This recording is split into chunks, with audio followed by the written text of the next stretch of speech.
Hello everyone, and welcome once again to the Temple Institute Parsha class. My name is Gedalia Meyer, and I'm podcasting from Ma'ale Adumim in Israel. It is an interesting thing that even with all our current addictions to technology and the lure of social media, most of us can still be amazed by the beauty of nature. Although we are inundated with pictures of everything, genuine or artificial, nothing quite hits us like the real thing. A photo of a great sunset is worth an extra glance, but actually witnessing it is breathtaking. The same goes for a lake, a cloud formation, a forest, or even a summer breeze. Why is it that the beauty of nature affects us in this way? There is no denying the visual effect, but this can be duplicated or even surpassed by a million different tricks with apps and lighting and photoshopping, to say nothing of out-and-out fake computer-generated images. There is no way that an actual natural scene could possibly compete with the latest and greatest three-dimensional imagery, or even with whatever doctoring we can do to that scene to make it look even snazzier. But we are always drawn to the real thing, despite its obvious lack of glamour. It's like the difference between a genuine masterpiece of art and a well-done copy. There are many aspects of nature that are hardly noticed in the modern world, even though they are right there for us to see. A good example of this is the moon. It wasn't that long ago that people truly needed the moon to see at night. They knew the phases of the moon and could readily appreciate its nuances and its splendor. People recognized moon shadows on the ground and possibly even sensed psychological or spiritual changes with the waning and waxing of the moon. Now we barely know where it is going to be on any given night and pretty much ignore it even when it is right there in front of our eyes. The same goes for clouds, meadows, and rock formations. It is not easy to appreciate something that doesn't do anything and never changes in any dramatic manner. But there is one particular phenomenon in nature that everybody loves, no matter how jaded they may be by the bells and whistles of modern life. This is the rainbow. When a rainbow appears, everybody stops whatever they were doing, even if it's only for a brief moment, and takes notice. The colors, the expanse, the sheer brilliance of that band across the sky is something that simply has to be noticed, if not be amazed by. It is the most natural thing in the world, but it somehow strikes us as downright supernatural. It almost seems like the hand of God is painting pictures in the heavens. There is nothing quite like a rainbow. This week's Parsha is called Noah. That title can mean only one thing. This Parsha is about the flood. This is possibly the only story in the Bible that can rival Adam and Eve in the Garden of Eden for notoriety. Everybody knows about Noah's Ark and the Great Flood. Even if somebody doesn't give two hoots about the Bible and religion and God, they have heard about this flood. But even with all that fame, it's still worthwhile to give a brief recap of the main points of the story. God, by this point, had just about had it with humanity. Their collective evil was simply too much even for God's infinite patience. By the end of last week's Parsha, this had been pretty much signed and sealed. Only Noah was deemed worthy of salvation. He was told to build a boat to house representatives of all the animal species. As impossible as all this sounds, a recent report states that they have found pretty clear evidence of the famous ark right around its biblical landing spot on the slopes of Mount Ararat in eastern Turkey. Though this was an enormous project, certainly more than one human being could accomplish in a lifetime, Noah somehow managed to pull it off. After boarding his family and all the animals, Noah finally climbed in and shut the hatch. Then the actual flood happened. It was a deluge to end all deluges. It was the granddaddy of them all, the flood that flooded the world. Whether this was actually the case or whether it was a huge regional flood around the Black Sea area is a matter of belief. In any case, it lasted about 5 months, and then the boat grounded somewhere around Mount Ararat. At this point, things start to get really interesting. Noah is told to leave the ark along with all of its passengers. He then builds an altar to God, presumably to attempt to make amends for all the evils of humanity and to give thanks for being spared the fate of everyone else. God is appeased by the offering that Noah brings and promises him that never again will the ground be cursed because of humanity. From then on, quote, seeding and harvest, cold and heat, summer and winter, day and night will not cease. Not only that, but God blessed Noah to be fruitful and multiply and fill the earth. Humanity would have dominion over the animals of the earth, to eat and to control within reasonable limits.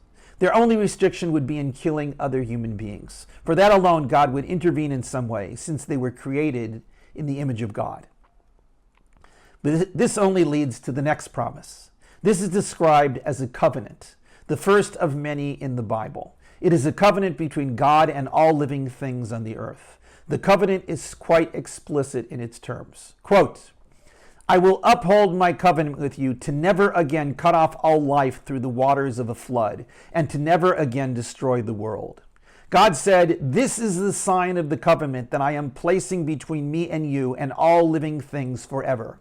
I am placing my rainbow in the clouds, and it shall be a sign of the covenant between me and the earth. When I bring clouds on the earth, my rainbow shall appear in the clouds. I shall remember my covenant between me and you and all life, and never again will the waters flood to destroy all life. The rainbow will be in the clouds, and I will see it to remember my everlasting covenant between God and all life upon the earth." It strikes us as a bit repetitive, but nothing worse than any modern legal contract. The terms are pretty clear. God will not bring another flood to destroy the world. The demonstration of God's faith in this contract will be the rainbow that appears in the clouds. How exactly this was supposed to be a sign of this covenant is left unclear, but somehow it would work. The key was that the rainbow would remind God of the promise he made to refrain from any future temptations to destroy all life. It's all very biblical and pretty difficult for the modern person to wrap their mind around. Why does God need this reminder? And how does the rainbow fulfill this need? Weren't rainbows around before the flood? And if so, what purpose did they serve? To top it off, aren't rainbows just some perfectly natural phenomenon that has to do with moisture in the atmosphere and light reflecting off the droplets in strategic angles?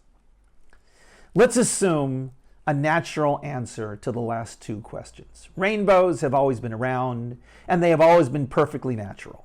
Before the flood, they were just rainbows, beautiful and magnificent, and as they now are, but serving no purpose other than to be there after it rains. With these as givens, how do we go about answering that first question? Why does God need this reminder? This, of course, is a huge problem if we assume the normal assumptions about God's perfection, etc.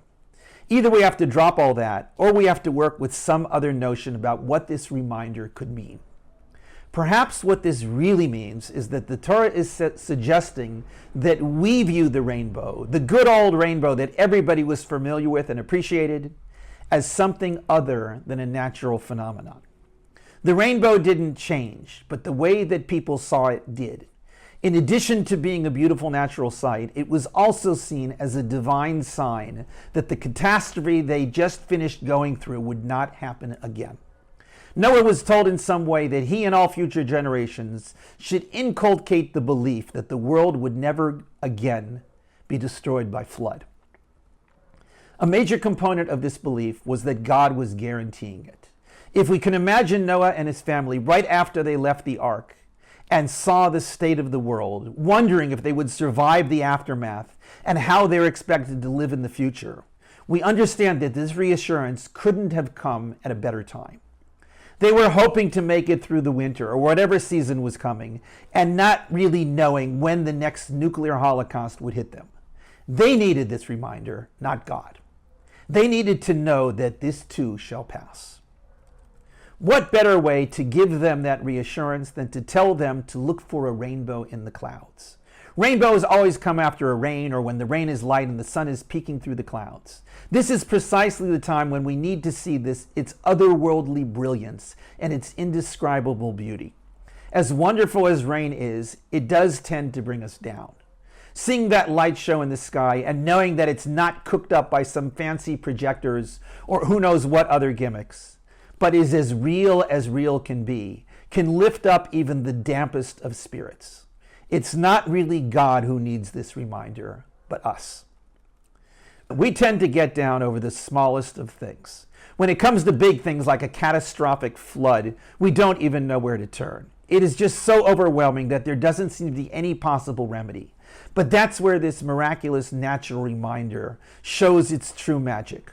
When there truly is nowhere to turn and no foreseeable solution to whatever the problem is, perhaps the only thing to do is to look at something as natural and as beautiful as a rainbow, and to realize that there are things out there that are greater than my problems.